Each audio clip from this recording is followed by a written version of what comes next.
Hey everyone, it's Soka here.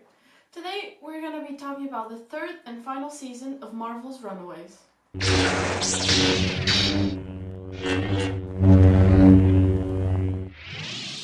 Let's just talk about the show itself for a little before I get into what happened this season and how I feel about it. So, as you all know, this show is based on a comic book series, but even though it's based off of it, it was never really what the comics intended it to be.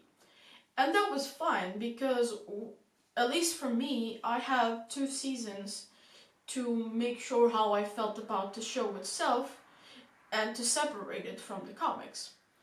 It was a little bit different, but I was fine with it because the show itself was kind of interesting the way it was. If you guys remember the end of season 2, we were basically promised that the magistrate was gonna be the big bad of the season and that the kids were gonna have to deal with the consequences of that. And Nico was having issues with her powers because she couldn't really control it. And that's what I thought was gonna be approached during this season. But I guess I was wrong because that only happens, I would say, during the first half of the season, which was really weird for me. This season, it feels like it's divided in 3 parts, which is just so strange, and I'm sure if you guys saw it already, it's a complicated season, because the first part, we see them wrapping up the magistrate deal of the show when they take care of the aliens and they're sent to their own planet, which for me was really terrible because they were working on this for a season and a half, maybe, and then it ends like this. It was just so off. This season, for me, it really felt like the show didn't know what it was doing. Like I mentioned before, this show was never really following the comics, and that's fine because a lot of TV shows that are based on comic book series don't do that. But as long as it knows where it's heading and what it's doing, that's fine. Because it already had a fan base that knew what was happening and it was okay and actually liked the show this way. But now in this third and final season, it's just kind of all over the place. As I mentioned, to me this season, the 2 most important players are Nico and Alex. And then throughout the first half of the season, even though they're trying to wrap up the magistrate business very fast, we kind of already see hints of what's happening with Nico. We see her talking to some very attractive lady that seems to be a witch, but at first I thought she was just the spirit of her staff. Let me know in the comments below if you guys also thought that. But she's actually a witch called Morgan le Fay. Yes, that Morgan. And then it seems at first, or at least it seems to Nico, that she's trying to help her deal with her powers, given that Nico is kind of a little bit lost and is trying to regain control. When that whole the aliens get back to their planet thing happens, Nico kind of makes a spell. And I would say that that spell is what makes the first half of the season end and the second part start. Because with that spell, they are kind of thrown into a dark dimension. That it seems like at first they're in their hostel, but then they're in a different dimension, and we see the owner of the place they're living, and he's alive and he's a magician. During their time in that dark dimension, what happens is that it seems that they have to face their worst fears. For example, Karolina's worst fear is that she has to deal with those teenagers that were killed because of their parents, and that the teenagers blame her given that she was the face of the religion that made them get killed in the first place. And then that Nico sort of becomes a monster because she couldn't control her own darkness and her powers. The problem is when they finally get out of that dark dimension, they leave someone behind. They leave Alex behind. So the fact that they leave Alex behind and that Nico feels really guilty and wants to get him back as soon as possible is a huge plot line of this part of the season, because that's what makes her get more in touch with her powers and with her own darkness, and what brings her closer to Morgan and what drives her away from Karolina. Something else that happens that we were promised in the trailer was the Cloak and Dagger crossover.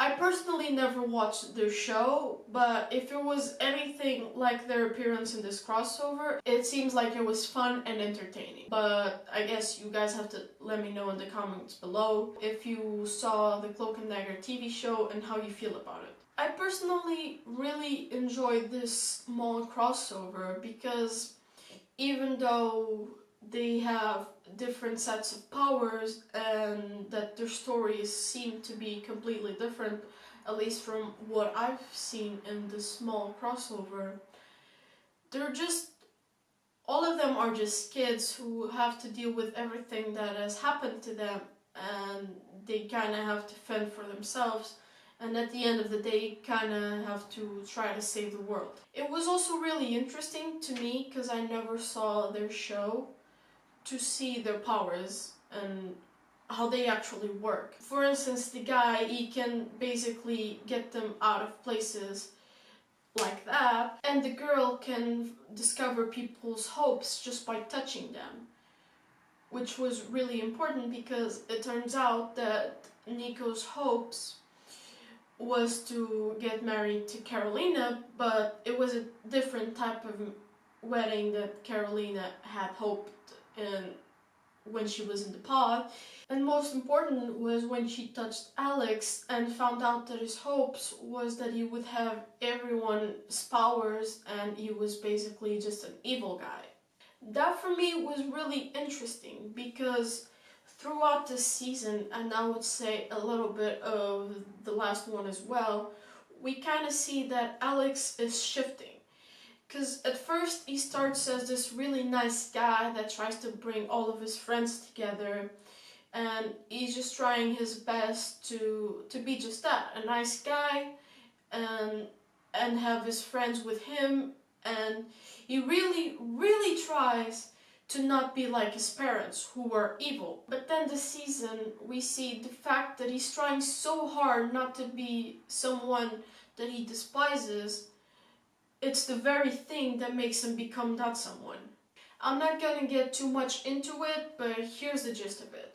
Morgan is very evil and she's a very powerful witch, so she's trying to bring her army from the dark dimension to this earth so she can be in charge of everyone and everything. And then we kind of see a small moment where the adults of the pride, the parents, try to be the good guys, and they are trying to save Molly, who was in her hands, and try to stop her plan. I really don't know how I feel about that, but to me it just felt really off, because they spent this whole show trying to make the parents the bad guys because they were killing people and, you know, being psychopaths. And now, in just a couple of episodes, we're made to feel bad for them, and they're trying to make us forgive them for what they did. And that for me just feels a little bit weird, and I really don't know how I feel about it, because they were bad people. They killed teenagers for their own profit, to make their lives better. That doesn't seem like someone who has redeeming qualities. Sure, maybe they had tough lives before, like Chase's dad had an abusive dad, which kind of made him an abusive dad and an abusive husband, but the fact that someone had a bad childhood or a bad life before doesn't really justify them being bad people. Let's talk about what really pissed me off in this season. Like I mentioned before, it seems like it's divided in 3 parts. The first part, it tries to wrap up everything that the show set himself to be, the magistrate, the aliens, everything. And then the second part, it's the big bad witch. And then there's 2 episodes left in the season. And then the show completely pulls a 180 and tries to be something that they were never before. They tried to be super faithful to the comics. With 2 episodes left on the season. They tried to bring the time traveling thing to the table. They make Gert die, they skip back to the future where everyone is leading different lives. Nico may or may have not been trained by Doctor Strange in the arts of magic. Alex has his own company and is helping Chase. And then Karolina, get this, she's going to UCLA, which is fine, but she's living with her girlfriend, who isn't Nico. That really blew me away because I was always shipping Nico and Karolina from the beginning, and then seeing the fact that in the future they don't end up together, even when they were deeply in love with each other, just really threw me away, and I was just really confused. But then when future Alex shows up to kill Nico, we kind of get some answers. This is what really pissed me off about this season of the Runaways. It really seems like they don't know what they're doing. The season kind of leaves an ambiguous ending, which really pisses me off because we don't know if it's gonna get picked up by Disney Plus, and I wouldn't get my hopes up for that. And the fact that it just brings something new to the table when there's only 2 episodes left, that was really what stabbed me in the back the most. Did I enjoy the last 2 episodes, even though Karolina and Nico weren't together? Hell yeah, I did. They were really good, but they really had something incredible there, and they left it for the last second to do it. Am I happy about it? Am I angry? I really don't know. I guess I would say somewhere in between. If this show does get picked up, as I hope it will, but secretly know that it won't, I will be ecstatic about it because it really, really has some good potential there. I mean, the whole time traveling thing, their powers just getting all leveled up, Nico just being super powerful and levitating, that's just amazing. The only thing that really gave me hope and made me a little bit happy with this season and with the ending of the show was the fact that future Karolina told future Nico that no matter what happens, that she wants to find her whatever they are. That was really sweet to me because it just proved what I was thinking all along in these final 2 episodes. That no matter the fact that they weren't together, that they still really loved each other very much. And I don't know, I guess at first it really pissed me off that they weren't together, but in the end I understand what happened. Nico had to go and try to control her powers and deal with everything that was happening to her. And Karolina, given that she was just abandoned out of nowhere by Nico, she eventually had to move on. And as a lesbian, supporter.